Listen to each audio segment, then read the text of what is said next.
What happens when charm turns into cruelty and obsession becomes a weapon? This is the story of Alvin and Judith Neelley, a couple whose love story was doomed from the start and descended into one of the most chilling crime sprees in Southern history. He was a smooth talker, the kind of guy who could win over a room with a smile.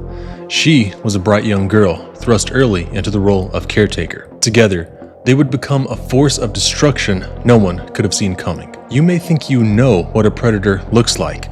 You may believe evil shows its face in the open, but Judith wore a mask of innocence, of youth, of love. Behind those masks was a darkness so deep it defied understanding. Today, we'll pull back the layers and examine their twisted relationship, the manipulations and the horrifying crimes, from Molotov cocktails to poorly calculated abductions, from a love story to a killing spree. This isn't just a tale of true crime. It's a study of control, trauma, and the terrifying ways two people can feed each other's darkest instincts. We have to go behind the headlines to understand what really happened. What you're about to hear is disturbing, devastating, and all too real. Listener discretion is strongly advised.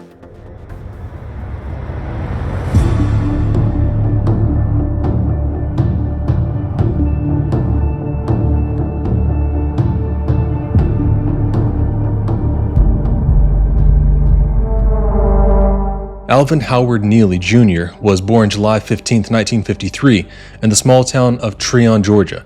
Treon is a rural town that sits about 2 hours northwest of Atlanta. Considering Alvin's heinous crimes later on in life, you'd imagine that his childhood might have been quite tumultuous, but actually it was quite remarkable. He's said to have had a great home life. He was the youngest of 3 children and was extremely well liked at school and within the community. He was the neighborhood charmer.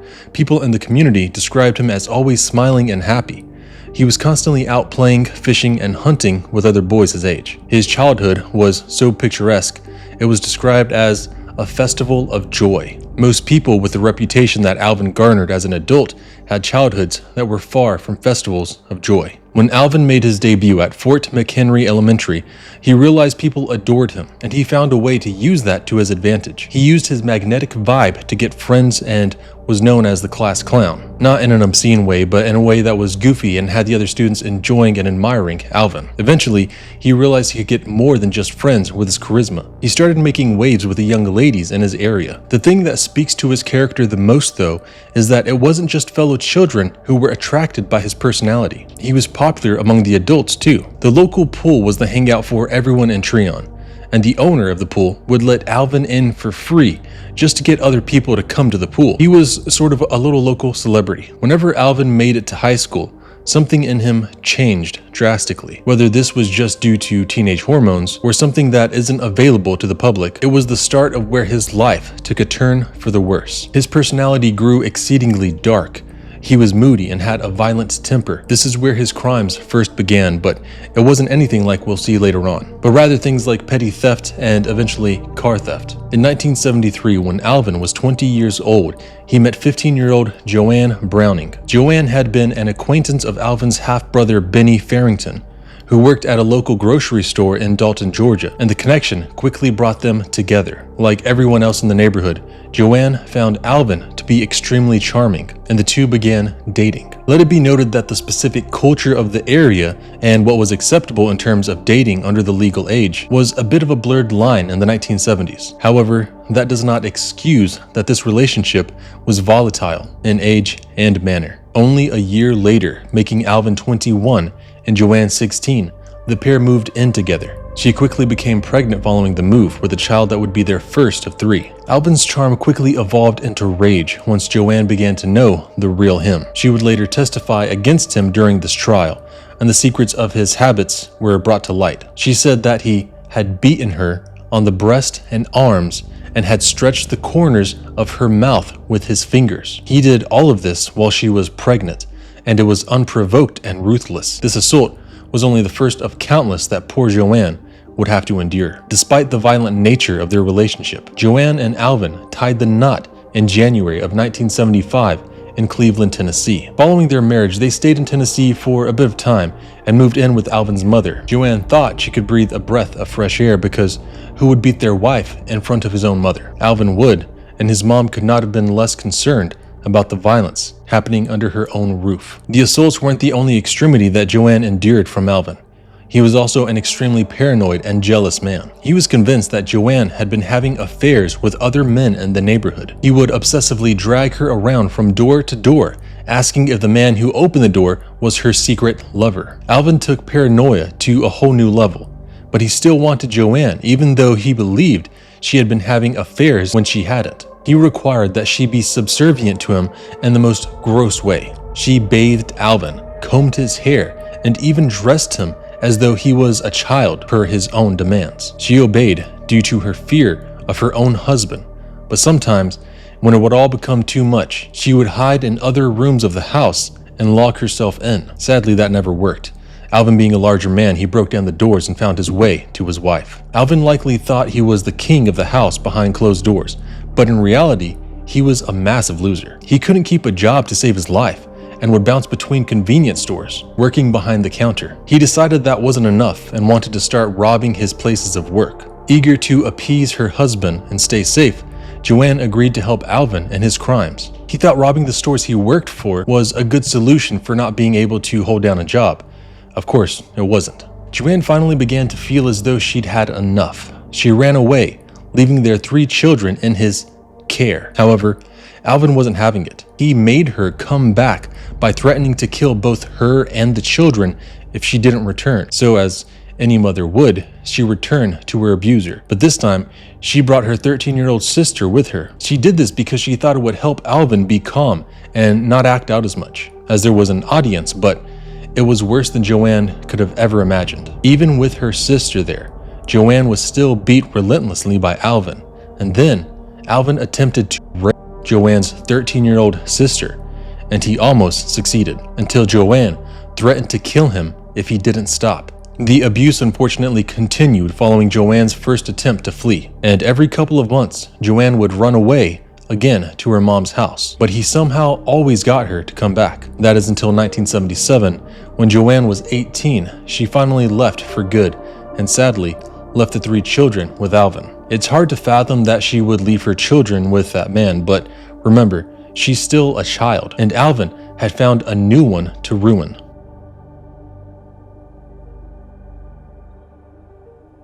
The next young woman that Alvin met and courted was Judith Ann Adams, or better known as Judy. Unlike Alvin, her childhood was not a festival of joy. She was born in Murfreesboro, Tennessee on June 7, 1964, and was the 3rd of 5 children. She had an older brother and sister, and then 2 younger brothers. They were a solid middle-class family. Judy's dad, James Adams, was a carpenter and worked pretty much all the time, barely having time to spend with his family. When he did spend time with his family, he was often distant, distracted, and utterly disconnected. Despite this, Judy says she loved her dad more than anything, and that they had a great relationship. Unfortunately, on March 31st, 1974, James Adams had a couple of beers and then decided to ride his motorcycle.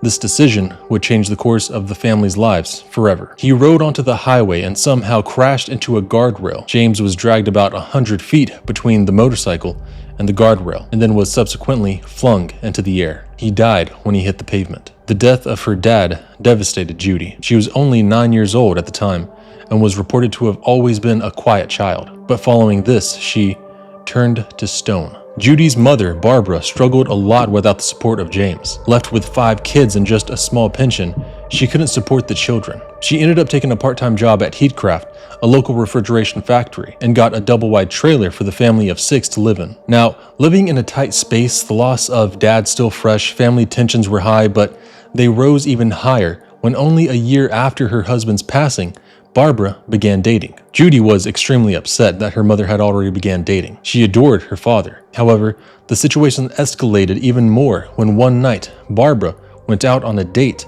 and got into a minor car accident. Ultimately, she was fine, but whenever people arrived on the scene, it was clear Barbara wasn't dating men. She was dating boys, teenagers to be precise. So, due to the car accident, Barbara was subsequently charged with contributing to the delinquency of a minor. Her family was appalled by her actions, and so was she. While her actions are inexcusable, The grief probably became a lot to bear in these trying times. Barbara then left her job at Heatcraft and shut herself in their trailer, where she would remain for the rest of her children's childhoods. As the Adams family slipped into embarrassment-coated depression, Judy rose to the occasion. She saw her mom and her siblings struggling and took over all the household duties and made sure everyone was at least alive and well. Her older siblings took after their mom, falling into a bedridden depression. They hung around the trailer all day drinking beers and watching TV, and Judy was doing her best to keep the family afloat. She was a great girl when she was young, and amidst balancing her family's health, she was an honor roll student, a cheerleader, a member of the 4-H club, and a member of the Future Homemakers of America. She was the it girl at school, but playing mother at home. The sad part is, after being caught with a minor the first time, Barbara didn't change her ways. She simply took a lazier approach to meeting young men. While decaying in bed, Barbara would chat with men through a CB radio, which is a short-range radio that allows people to communicate with each other. These types of radios are mostly seen in semi-trucks or 18-wheelers for passing truckers to communicate with each other for safety. Barbara would meet these random men that were within range of her CB radio, and they'd come over and hang out. Little did Barbara know, one of the men she would bring home would alter her daughter's life forever for the worse.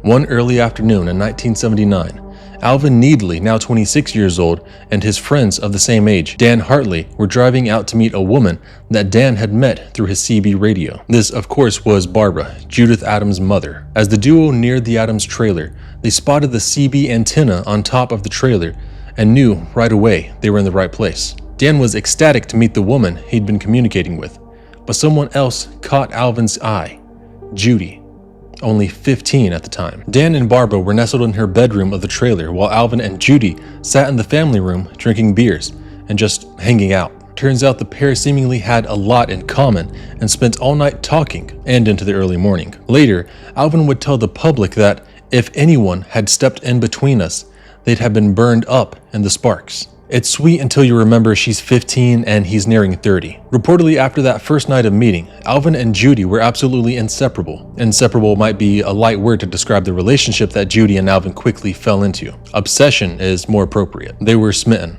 would spend every waking moment together, shared all their issues and secrets, and were simply completely obsessed with one another. Once things started to get more serious between the pair, Alvin told Judy of Joanne, his wife. Judy was upset that he'd kept this secret from her, but he assured her that Joanne was a liar and a cheat. He also lied to her and said that when he met Joanne, she had already been married to another man. He guaranteed Judy that their relationship had been over for quite some time, and he had plans on divorcing her. Summer came to a close, and Alvin and Judy were still head over heels for each other. But Judy needed to go back to school for her sophomore year of high school. Even though she was still a young teenager, being in a relationship with Alvin made her feel as though she was a full adult. Considering she had to take care of her family, it's no surprise that she matured quickly, but she most certainly took the fast track. Shortly after going back to school, Alvin and Dan Hartley moved into the Adams family trailer. This move took Alvin and Judy's relationship to a whole nother level. By the end of the year 1979,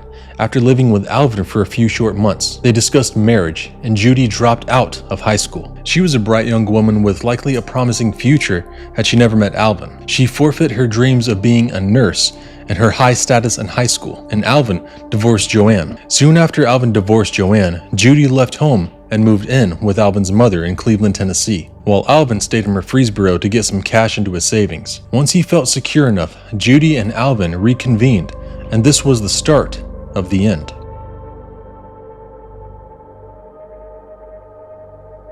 Judy and Alvin's first home together was a small apartment in Rome, Georgia, but they randomly moved to Kennesaw, Georgia, and lived in a dinky hotel room for quite some time. Alvin found work across the street from the motel at a convenience store, and Judy spent most of her days there as well, helping Alvin with his work and just hanging out. But because Alvin struggled to hold down a job and manage his money, he quickly fell back into his little get-rich-quick schemes. One night, he and Judy stole the registered deposits from his job and then quickly fled to Alabama to avoid any consequences. Unlike Joanne, Judy was really willing to be an accomplice to Alvin's little crimes, which shocked Alvin but ultimately solidified his choice in courtship. After things had quieted down, Judy and Alvin returned to Dawson, Georgia, and both found work at the local Zippy Market, a grocery store. Everything seemed to be going swell in Dawson until Judy's register was robbed one night while she was working. The store owner didn't believe Judy had just randomly been robbed though. He was convinced it was an inside job and had insinuated that it may have been Alvin.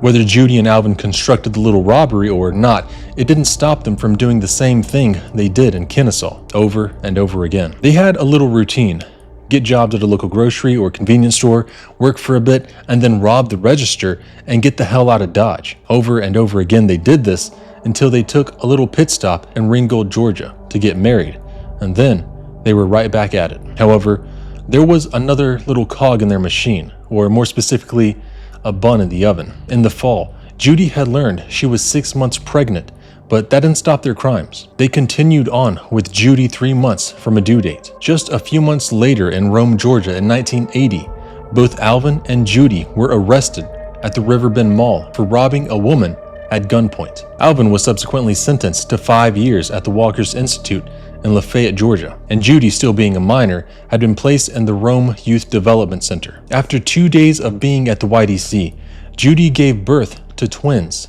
2 babies, who would have a very rough start. Alvin and Judy being separated didn't stop their infatuation. They often sent letters back and forth, and they were pretty icky. Lots of overly romantic talk and even sexually explicit material. Reminder, Judy is still 15. Even though they seem just as in love as ever, Alvin's extreme paranoia returned. In one letter that Alvin sent to Judy, he wrote, "I'll put my love where it will be returned." Essentially, he was threatening to leave Judy if she wasn't being faithful to him. He also wrote, "You can't have me and play around too." This kind of behavior from Alvin wasn't shocking, but Judy was experiencing bouts of jealousy too. She wrote, "I'll take care of her when I get out," her being his supposed lover. She continues, "None of them are woman enough to try to take you from me when I get out." Mind you, during these correspondence, Judy and Alvin were both detained in same-sex facilities. They were deranged together and apart. In November 1981, Judy was released from the Rome Youth Development Center and returned to Cleveland, Tennessee to live with Alvin's mom and the twins and await Alvin's release. Only, the YDC didn't help develop her at all. It seemed to have almost had the opposite effect. 2 weeks after her release, Judy was arrested again for robbing a gas station and was sent back to YDC. A few months later, in March of '82, she was released again and went back to live with Alvin's parents. Similar to Joanne, Alvin's previous wife, Judy wasn't too fond of Alvin's parents. In a recovered letter from Judy to Alvin about his dad, she wrote, "I can't stand that son of a bitch. Your dad still raises hell every now and then, but he won't say anything to me. If he ever does, he knows he'll regret it." This snippet of the life she lived with his parents really makes you wonder what was going on behind closed doors. About a month and a half after Judy, Alvin was released from the Walker Institute. Judy met him at the bus station, and it was right back to them against the world. They lived their little life of crime. They stole checks from mailboxes, forged money orders, and robbed people and places of business. But this idyllic Bonnie and Clyde shtick didn't last for long. Randomly, Alvin confessed to Judy that he simply didn't want her anymore. Judy was obviously angry, hurt, and confused, but that didn't stop her from doing everything in her power to keep him from leaving.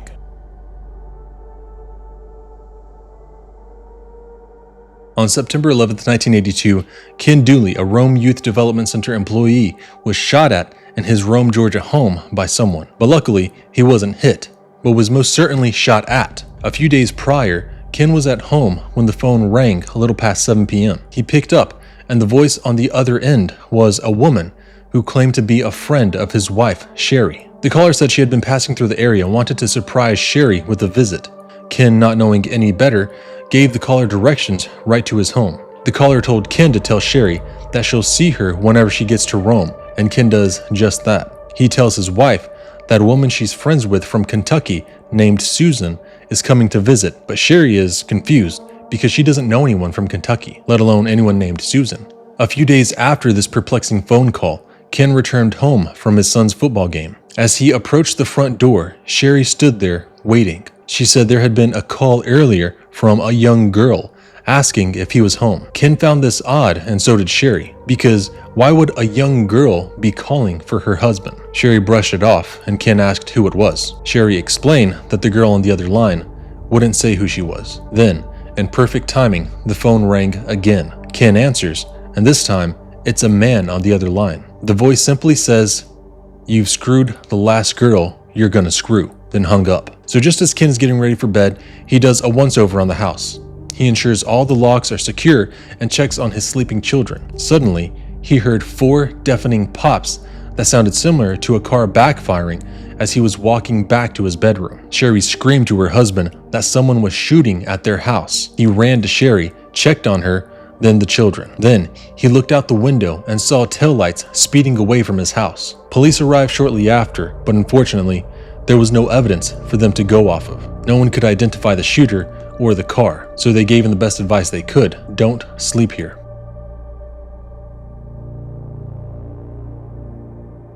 After the attack on Ken Dooley and his family, one of his co-workers at the YDC, Linda Adair, noticed that Ken had seemed a little uneasy at work. She didn't want to bother Ken, so she let it go and just went on with her day. But later that night after work, Linda went to dinner with her husband, Gary, and then went home to cozy up on the couch after a long day. Only it wouldn't be a quiet night because shortly after, her phone rang. Gary answered and then hollered for Linda, saying the call was for her. Linda picks up and says hello, but there's no response on the other end, so she hangs up. Confused, Linda asks Gary who had called, and he said he didn't know, but that it sounded like a young teenage girl. He said she asked if Linda was home. They both thought it was weird, but continued on with their night. Around 11:30 p.m., Linda and Gary were getting ready for bed.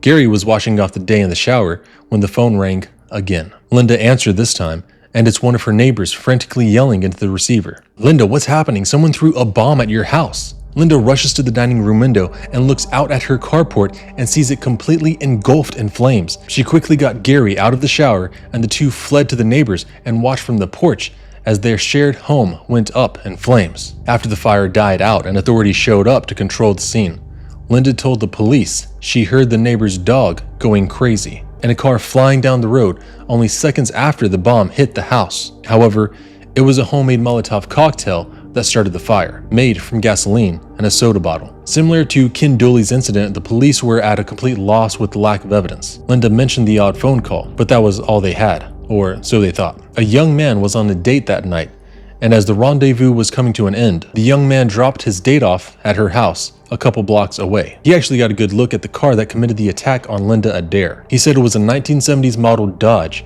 It was brown with a white stripe down the center. He claimed there was a man and woman inside the vehicle, and when the headlights passed, he got a good look at the driver. He described her as a young white woman with long reddish hair, Judy. Linda and Gary were extremely confused. They couldn't think of a single person who would want to bomb their house. And Linda was under the impression that the kids at the YDC liked her. So the police were interviewing Linda and Gary until the phone rang. Linda answered, and it was the voice of a young woman who had something in regards to the shooting at the Dooley home and the fire at her house. Linda demanded to know who she was speaking with, and the voice responded with, "You both will die before the night's over." Then they hung up. The police then asked Linda to listen to a recording of a 911 call they had received that night from a young woman. The call was about the shooting and fire, and the caller told the dispatcher it was for the sex abuse that I went through at the YDC. The dispatcher then asked her to explain further, and the caller responded, "Sex abuse, and for the abuse I took. They are both going to die, and who knows, it might be tonight." Luckily, Linda Adair and Ken Dooley and their respective families made it out of the wretched attacks of Alvin and Judith alive. Except, these two attacks were only the first two extremely violent attacks, and the rest of the victims wouldn't be so lucky.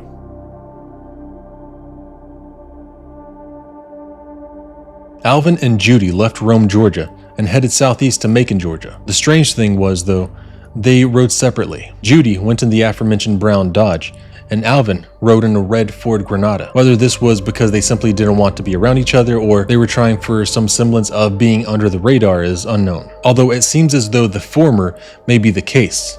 They tried to reconcile many times since the day that Alvin told Judy he didn't like her anymore, but it was never quite resolved. There was a pretty screwed up romantic ebb and flow of their relationship that teetered on obsession. The thing that kept them together? Their disdain for humanity. Judy drove the Dodge and Alvin drove the Ford.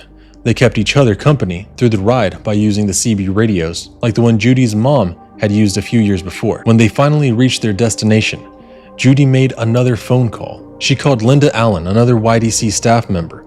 Unlike the other calls Judy had made thus far, she told Linda Allen exactly who she was. Judy hoped Linda would remember her, and she begged for help on the phone to Linda, saying that she needed her help, that Alvin had been beating her. Linda, being a lovely human, remembered exactly who Judy was, and genuinely worried for her safety. So she agreed to meet Judy at a motel the next day. Luckily for Linda Allen, someone called Judy from YDC, saying that Linda had been called out of town unexpectedly and wouldn't be able to meet her. This intervention of her needing to go out of town for whatever reason would be the reason Linda Allen would live. Alvin and Judy had planned to murder her at that motel.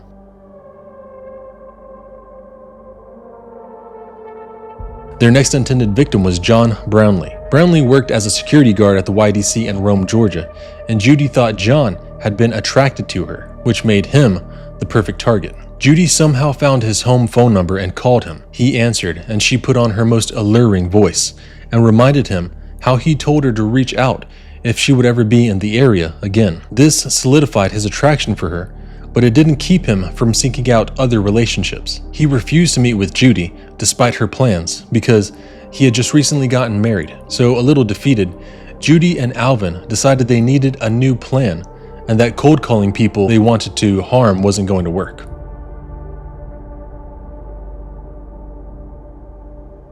The new plan, unfortunately, was much more successful than the previous course of action. The plan was to track down everyone Judy had claimed abused her and enter their homes. Once they got in, Alvin said he would rape their wives in front of them as payback. It's important to mention that Judy's claims of being sexually abused by YDC employees are not confirmed, but it's also important to not diminish the fact that horrible things do happen in facilities like that, and we may never know what went on during her time there. During this time, Alvin and Judy just fed off of each other and fueled their hatred for everyone at YDC and anyone who had wronged them or they thought had potential to wrong them. That seemed to be the extent of it, though the plan was created as a means of what if. They drove around aimlessly fantasizing about getting back at the employees of the Rome Youth Detention Center until they decided they should head home. Maybe they got it out, maybe they were ready to put their crimes behind them. They weren't.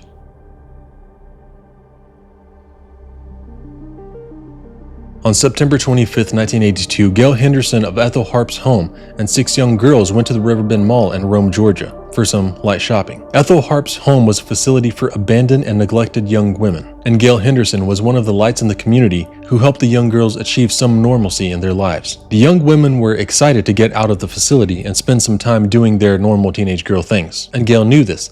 So she wanted them to have the best time they could. So she told 5 of the girls who were a bit older and could hold up their own that they could go throughout the mall on their own, but that they had to stay together no matter what. There was also one younger girl, but she stayed glued to Gail's hip. The plan was that the girls would get 1 hour to do their shopping, and then they were to meet Gail in front of the Radio Shack. Everyone but one young girl would be back at the Radio Shack on time, 13-year-old Lisa Millican, and she was nowhere to be found. Gail was worried.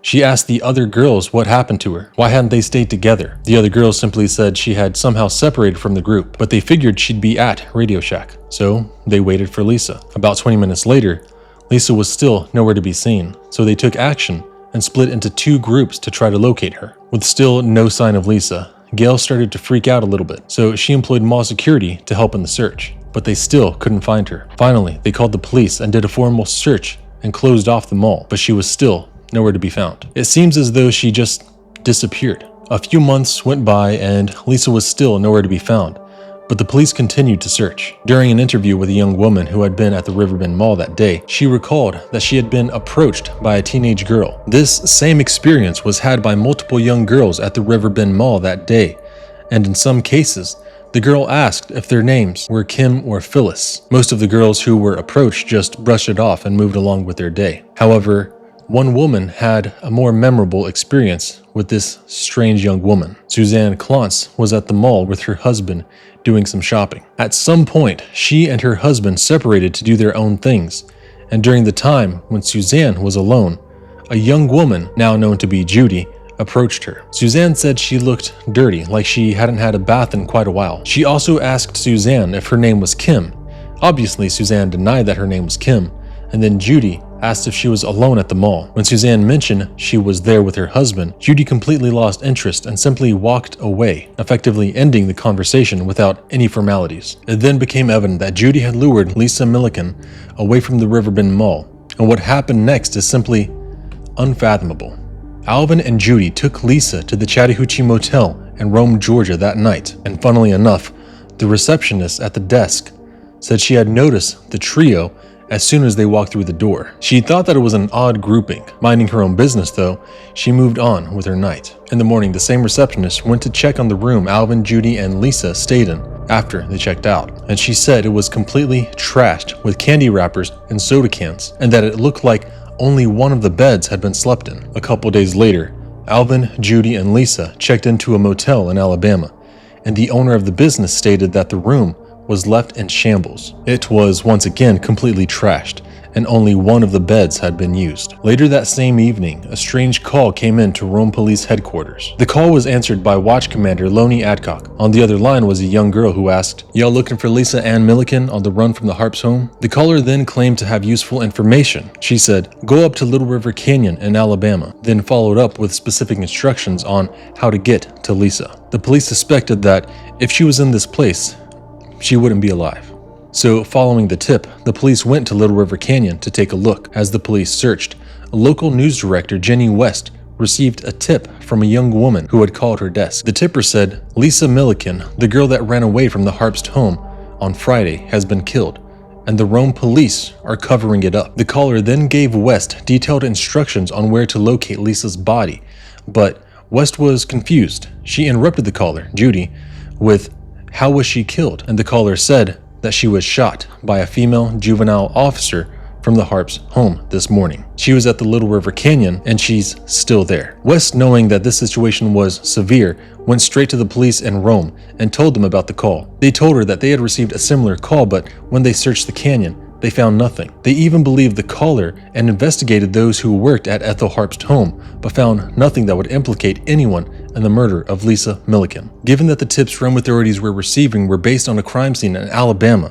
the police called DeKalb County, Alabama police to inform them of what was going on. But the DeKalb County Sheriff's Department had already received a call from the same young woman, Judy. Judy called and point blank asked if they had found Lisa's body yet, and then abruptly hung up. Then, a few moments later, she called back with even more detailed and precise directions. So the police go back to Little River Canyon and begin to look again. Tommy Brock, an Alabama state trooper, was crawling on his stomach at the edge of the Little River Canyon. It was starting to grow dark out, and he scanned the area with his flashlight. When the beam of light reached the depths of the canyon, he immediately noticed a pair of jeans dangling in mid-air from a tree branch. He pointed his flashlight further down the canyon and was greeted with the horrendous sight of Lisa Millican's body, more than 80 feet below him at the bottom of the canyon. When Lisa's body was collected, the coroner confirmed that she had been killed by a gunshot wound to the chest, and she had already been dead for about 31 hours when she was found. The pieces started to fall together.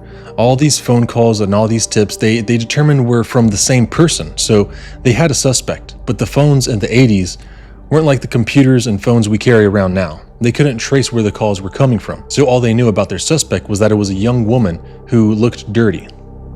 Not much to go off of. The canyon floor was then swept for evidence, and quite a bit was found, which further demonized Lisa's murderer. They found clothing and lots of trash, similar to what was found in the hotel rooms, and they also found several syringes. Lisa and Alvin were insane, but they weren't drug addicts, so these syringes were not used for recreation. They were used for something far worse. The syringes were sent to a lab for testing, and they tested positive for 2 cleaning products, liquid Drano and liquid Plumber. The results of these syringes were perplexing, but the autopsy showed an explanation. Officially, Lisa's cause of death was the gunshot wound in her chest, but the autopsy also revealed that she had been sexually assaulted numerous times, and that they had injected liquid Drano and Plumber into her. The chemical torture boiled and bubbled the fatty texture beneath Lisa's skin, which turned it into an odd liquid that was similar to cooking grease. While this is horrifying, Judy and Alvin had a reason for injecting Lisa with the chemicals. Alvin said he learned while he was in jail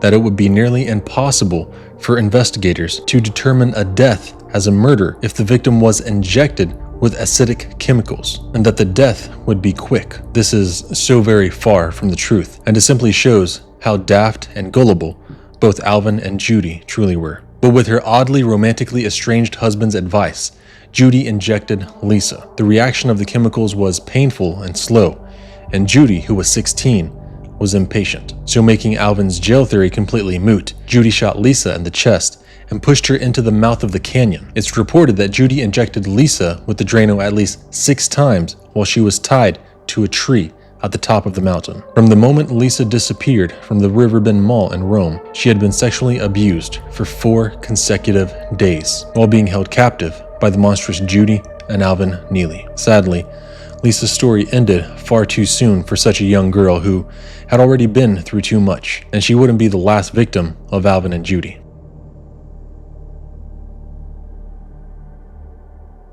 On October 3rd, 1982, Diane Bobo was on her way to work at Hardee's in Rome, Georgia. She sadly ran out of gas on the side of the road, but was determined to make it to work. She tried pushing her car out of the intersection, but it was just too heavy for one woman. So she called her husband from a payphone down the street for help, and then sat on the curb and waited for his arrival. While she sat on the curb, irritated, a young woman walked up to her. Diane said the girl was wearing clothes that looked too big for her, and that it seemed like she had been in the same clothes for days. Whether Judy was simply trying to convey disparity through her appearance and prey on the good of others, or was simply just yucky and unhygienic is unconfirmed. Judy asked Diane if she knew her. She thought she looked familiar. She asked Diane, "Aren't you Patricia Alexander?" Diane said, "No, I'm not Patricia Alexander," then hoped Judy would carry on and leave her alone. Diane was already irritated with her situation and just wanted to wallow and wait without having to be socially compliant. But Judy didn't pick up on that vibe and just kept talking to Diane and wouldn't leave her alone. She confided in Diane, saying that she had been driving around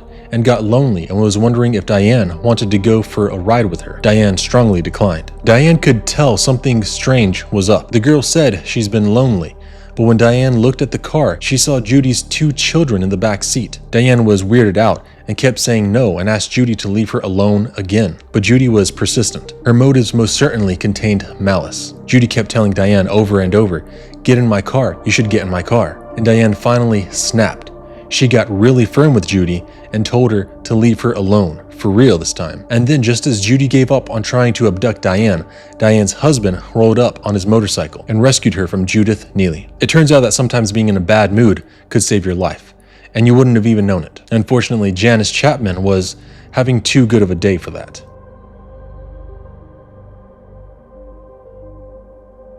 Later that same night, Diane Bobo had been approached. John Hancock and his 22-year-old girlfriend, Janice Chapman, were walking home, hand in hand, after visiting with Janice's mom. As they were walking, enjoying the evening, a brown car pulls up alongside them. It was Judy. Judy told the couple that she was new in town and was looking to make some new friends, so she was wondering if they might want to ride around town with her. John immediately declined for both of them, but when they made eye contact with Janice, he could tell she wanted to go. Janice had always struggled to make friends and had a lot of issues with being social and maintaining friendships, and she saw this invite from Judy as an opportunity to make a real connection. Unfortunately, after Judy, Janice wouldn't make any new friends ever again. John looked at the pleading eyes of his love and decided that they would get in the car. When they got in Judy's car, they immediately realized something was off. Judy talked and talked about how she didn't know anyone in town, but only a few minutes after that, she was talking to a man, Alvin, on the CB radio. Even though Janice and John knew something was up, they stuck along for the ride, and after some aimless driving, they crossed into Chattooga County, Georgia, and suddenly pull over on the side of the road next to a dense forest. Before the couple can even register what's going on, Judy turns to face John and points a gun at him while demanding he get out of the car. Then, right on cue, another car pulls over next to them, and a man gets out. It's Alvin. With a gun in his face, John was completely petrified and didn't know what else to do other than follow Judy and Alvin's orders. So he left Janice in the car with Judy and got into Alvin's car with Judy and Janice in one car and Alvin and John in the other. They drive around some more, seemingly going nowhere until they park at another isolated, densely forested area. Alvin tells John to get out of the car, and he does. And Judy gets out of her car. Judy then forced John into the woods a little ways away from the street, and then, with no warning or reason, she shoots John in the back. She got back in the car with Janice and drove away from the scene. Judy left John for dead as he writhed in the twigs and leaves in agony. Only, don't forget Judy is still a child, and children are messy, and Judy is no exception to this rule. It was so dark out, Judy couldn't see where she had actually shot John, but she assumed she'd shot him dead, which was a miscalculation on her part. While not well, John was definitely alive. The bullet Judy had released on John went through his right shoulder, and while this must have been extremely painful, it was not a disabling shot, and it wasn't even close to being fatal. But John knew if he let Judy and Alvin know he was alive, they'd come back and finish the job, so he was smart enough to play dead until their headlights faded away. When the coast was clear, he rose, he left the woods, and flagged down a truck driver who picked him up and raced him to the Floyd County Medical Center. The EMTs made quick work of removing the bullet from his shoulder, and then he was promptly discharged a few hours later. Immediately after his release from the hospital, John went straight to the sheriff's department and told them everything. The authorities didn't believe John at first because John had a very muted and monotone way of speaking, and the cops thought that there was no way John was this calm after all of that. But it could also be speculated that John was feeling pretty good about some pain medication he received at the hospital. So investigators and police were far from sold on John's story. He was apparently acting way too casual for their liking. The police also thought it was strange that John and Janice had gotten in the car to begin with, and were confused as to why John didn't try to overcome Judy, given that she was much smaller than him. But when anyone has a gun and you don't, they automatically have the upper hand. And the fact that Janice was still missing gave the police enough to open a case and begin investigating. It had also only been a couple of days since Lisa Millican was found, and the police thought the timeline and the locations were just too close to be coincidental.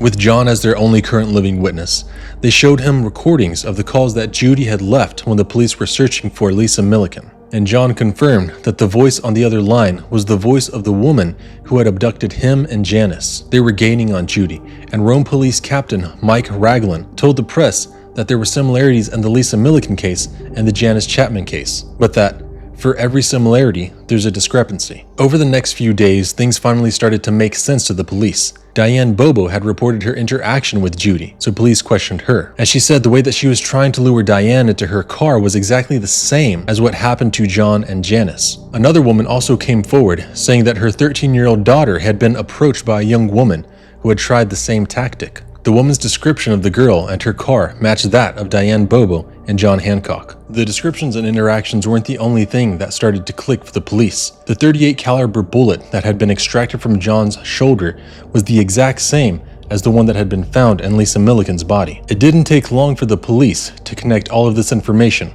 all the way back to the attacks on Ken Dooley and Linda Dare. Investigators were officially aware that at least 2 people were terrorizing the community of Rome, Georgia, and that they were escalating and quickly. Alvin and Judy's next steps were always unpredictable. Unlike most serial killers and deranged people, they had no MO or rhyme or reason to why they were committing these crimes. They were simply everywhere and nowhere. Even though investigators were devoid of evidence, they believed the people committing the crimes were from out of state and that there was some sort of connection to the Rome Youth Development Center. So the police searched through YDC's records, searching for things that met their criteria, and then cross-referenced it with anyone who came from out of state. Doing their due diligence, police officers investigated everyone who matched their descriptions, and all had verified alibis. Everyone was completely cooperative and cleared, except for one person they had yet to interview, Judith Ann Neelley. Kenneth Kine was the officer who read through Judy's YDC file, and he saw some things on there that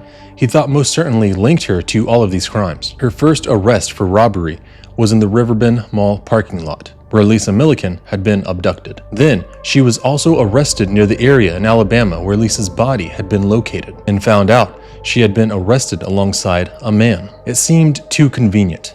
A couple of days later, John was asked to identify his abductor from a lineup of photos, and sure enough, he pointed at Judy and said that it was most certainly her. Later that same day, Diane Bobo and the aforementioned 13-year-old girl also identified Judy from the lineup. Because of this, an official warrant was issued for Judy's arrest, and police didn't have to look terribly hard because she had just been arrested in her hometown, Murfreesboro, Tennessee, for writing bad checks. So Judy sat in Rutherford County Jail withering away because she failed to make bond. But where's Alvin? Don't worry, he's there. He wasn't arrested with Judy, but he sure did visit her quite a bit. And jail attendants thought he was strange and said that he always seemed exceedingly nervous. The spokesperson for Rutherford County, Lucille Butner, told reports that the police got more and more suspicious of the man every day because he visited so frequently. Due to Alvin's pure lack of intelligence and strategy, he was subsequently arrested alongside Judy for being her accomplice. So on October 14th, 1982, a detective sat with Alvin and Judy and attempted to put the puzzle together. But one very important piece was missing. Where's Janice Chapman?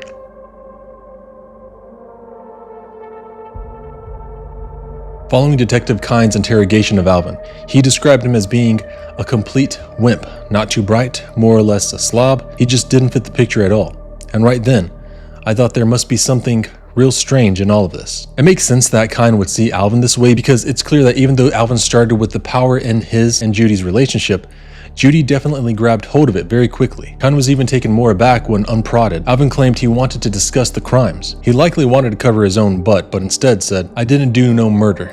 I ain't never killed nobody." This is a funny phrasing. It could just be Southern speak, but in reality it's a double negative, meaning Alvin just confessed to murder. Somehow, Alvin had a lawyer to represent him, William Burton, who coached him through his alibi of the night that Janice Chapman had gone missing and John Hancock was shot. Here's Alvin's story of that night. He says he was home with the twins all night, but suddenly got a call from Judy on the CB radio saying that she had picked up two folks. She called them John and Kay. At first, Judy referring to Janice as Kay is odd, but it was then revealed that Kay is her middle name, and she sometimes went by it. So on the CB radio, Judy said she wanted Alvin to meet John and Kay, so he drove out to meet them with twins in tow. They were around 2 years old at the time. They meet up and exchange niceties, and then he said John got in his car and Kay stayed in Judy's car with the kids. Then they proceeded to drive around town for a while, looking for a place that they could buy alcohol and hang out. After driving around for quite some time, John announced that he had to pee, so Alvin stopped the car on the side of the road to let him do his business. Once John finished using the bathroom, according to Alvin, he started walking in the wrong direction, away from the car. So Judy decided to follow him and call after him, and John went and checked on the twins. When he got to Judy's car, he said he noticed Janice was handcuffed to the seat. Alvin didn't seem extremely worried by this. He said, "She was just sitting there in the dark. She was real quiet. She didn't seem worried about nothing." So what does Alvin do? Absolutely nothing. He said he got the twins out of Judy's car and put them in his car, and then hollered to Judy and John to hurry up. But when they did return, Judy was alone and John was nowhere to be seen. After that, and remember this is Alvin's story, they went back to the motel room where Judy and Alvin had been staying, and Judy confessed that she shot John. Then Judy began to make fun of Janice, the way she spoke. Alvin claims Janice wasn't bothered by Judy's comments, which one would be hopeful the worst thing your captor would do is simply make fun of the way you speak. The following morning, Alvin said Judy and Janice had left the room early to go for a drive, and then later in the day, they met Alvin at the Dairy Queen. Alvin claimed that Judy was completely out of control. He says, "I was afraid she might shoot me this time. She's a dangerous person." Then it all spilled out.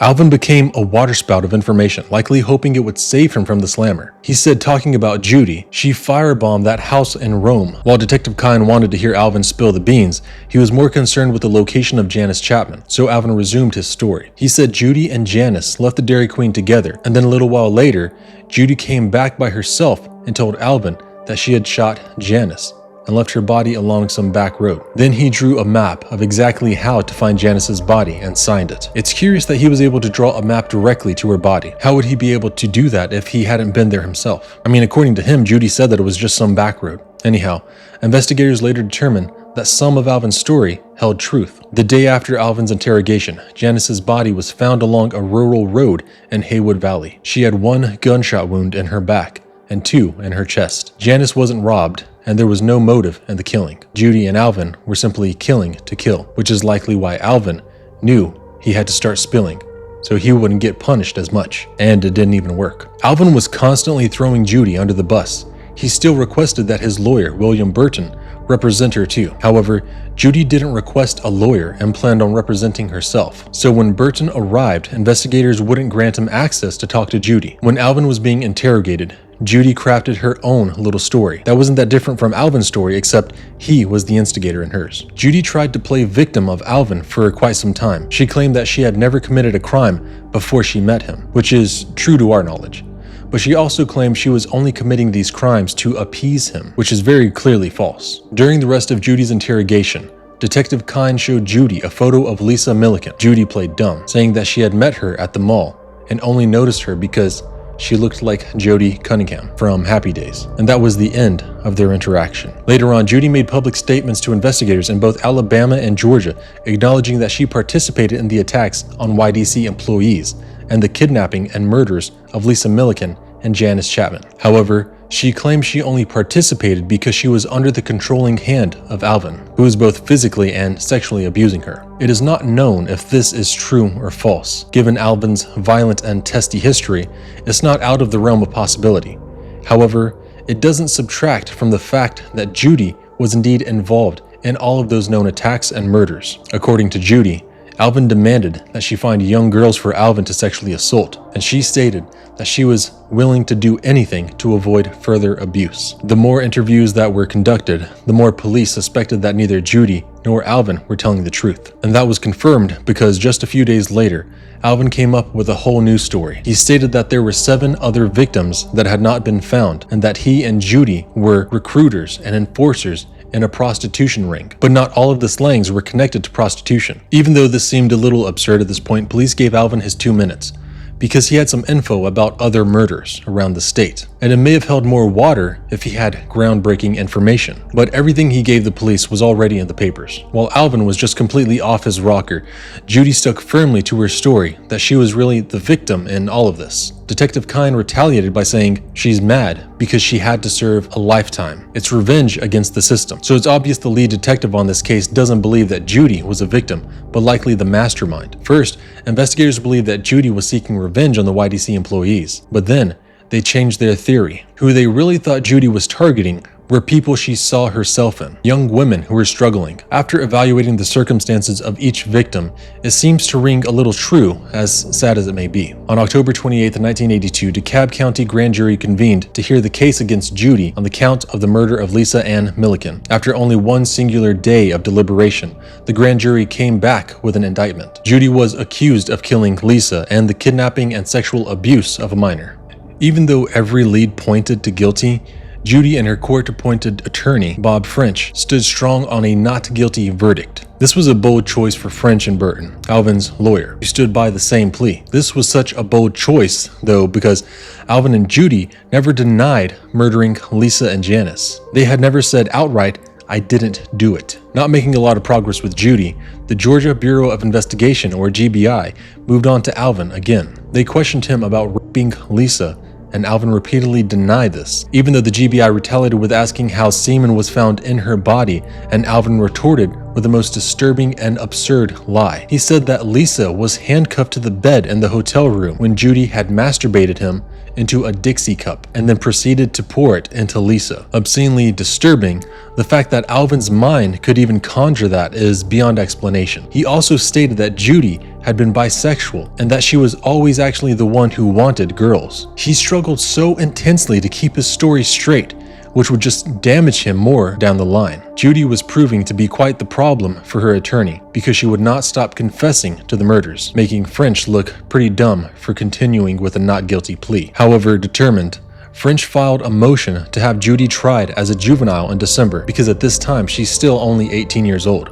He stated, "We would be remiss in our duties if we hadn't asked for the youthful offender status, but I seriously doubt it will be granted, considering the magnitude of the crime." French's motion was very quickly handed back to him with "denied" in bright red letters. On March 7, 1983, Judy's trial began in DeKalb County, Alabama. After 2 days of jury selection, opening arguments finally began. The Alabama District Attorney explains in great and horrifying detail what happened to Lisa Millican and stated that Judy did it simply because she wanted to and for no other reason. Bob French came back with his and Judy's victim perspective. He said she was beaten and brainwashed and only did what she did to appease Alvin. French stated to the jury, every thought carrying out this heinous event was planned, calculated, and instigated by Alvin Neelley, who had been violently controlling her actions since the day they met and began a relationship when she was only 15 years old. Interestingly enough, this idea actually has a name, battered woman syndrome. According to a psychiatrist Judy had seen while in jail, she fit the description of battered woman syndrome to a T and said Judy was the most severe case of it that they had ever seen. And the argument of battered woman syndrome is suggested that Alvin's mental state was substituted for Judy's, which made her lack any intentions of her own. Bob French claimed that Judy was reduced to a robot by this man who saw himself as an extension of Clyde Barrow and his woman as Bonnie Parker. The Alabama District Attorney did not deny that Judy's suffering from battered woman syndrome was a possibility, but he did say that no matter her influences, she was still responsible. So Judy pled not guilty by reason of insanity. This plea was completely moot because her crimes were repeated and antisocial, not a burst of insanity. 2 weeks of testimony followed, and then, in just 4 short hours, the jury returned with a verdict of guilty. The jury recommended to the judge a sentencing of life in prison with no eligibility for parole, but the judge denied it. Randall Cole, the judge, didn't deny it because he thought it was too harsh for Judy. He thought it wasn't harsh enough, so he amended the ruling and sentenced Judy to death. Cole followed that decision by saying, "By any standards acceptable to a civilized society, this crime was heinous, atrocious, and cruel." Judy was then asked if she would like to say anything on her behalf. Here's what she had to say. "I didn't have any feelings. I had no thoughts or feelings except to do what I was told. There's nothing I can do to change the past. I can keep things from happening again. I can help battered wives. And that's what I want to do. Now, I don't know if it was really love or fright from being so scared of him, or dependency." Judy had a whole other trial waiting for her in Rome, Georgia, and she agreed to plead guilty and to testify against Alvin in an agreement for Georgia not to pursue murder charges or the death penalty. And the state of Georgia took the deal. She had already been sentenced to death in Alabama anyhow. But where's Alvin in all of this? Alvin was indicted in March 1983 for the abduction and murder of Janice Chapman, and then indicted in May for the same charges on Lisa Millican. Alvin agreed to plead guilty after seeing how Judy's trial played out. He was sentenced to life in prison and served 20 years of his sentence in Bostic State Prison in Hardwick, Georgia. He only served 20 years because he died on October 21st, 2005, due to complications following a surgery. What's that old saying? Good riddance. Judith Ann Neelley was the youngest woman to ever be sentenced to death in the United States. She had only been a legal adult for about 4 months before her arrest. She was sent to Julia Tutwiler Prison for women to wait on death row. While she sat in Julia Tutwiler, her lawyers filed an appeal arguing that her Miranda rights were violated. They claimed that law enforcement failed to tell her that her husband had sent an attorney for her, which they claimed made her early statement and admissions inadmissible. This was quickly denied because it was on record that Judy had declined a lawyer. After more than a decade of Judy awaiting her death, Judy's sentencing was commuted to life in prison by the Alabama governor, Fob James, who cited the reason as it was the jury's initial recommendation. In 2018, the legislature passed a law that allowed Judy to be eligible for parole in 2023. In May of 2023, the parole board deliberated for less than an hour regarding whether Judy should be eligible, and the final decision was no. To this day, she is alive and remains in Julia Tutwiler Prison for women. She will be available for parole consideration again in 2028, but even if she were to make parole, she still has another life sentence waiting for her here in Georgia. The story of Alvin and Judith Neelley is not one of redemption. It's a story of devastation, of lives stolen, of innocence destroyed, and of what happens when unchecked violence is allowed to fester behind closed doors. The real legacy of this case isn't in the courtroom outcomes. It's in the names we should remember most. Lisa Millican, Janice Chapman, and the countless others who were terrorized, threatened, and forever changed by the Neelleys, by their reign of terror. We tell stories like this not to glorify the monsters, but to honor the victims, to understand the red flags, the systemic failures, and the psychological manipulation that often precedes these horrors. Because if we don't face the truth, no matter how ugly, we risk repeating it. Thank you for listening to Behind the Headlines.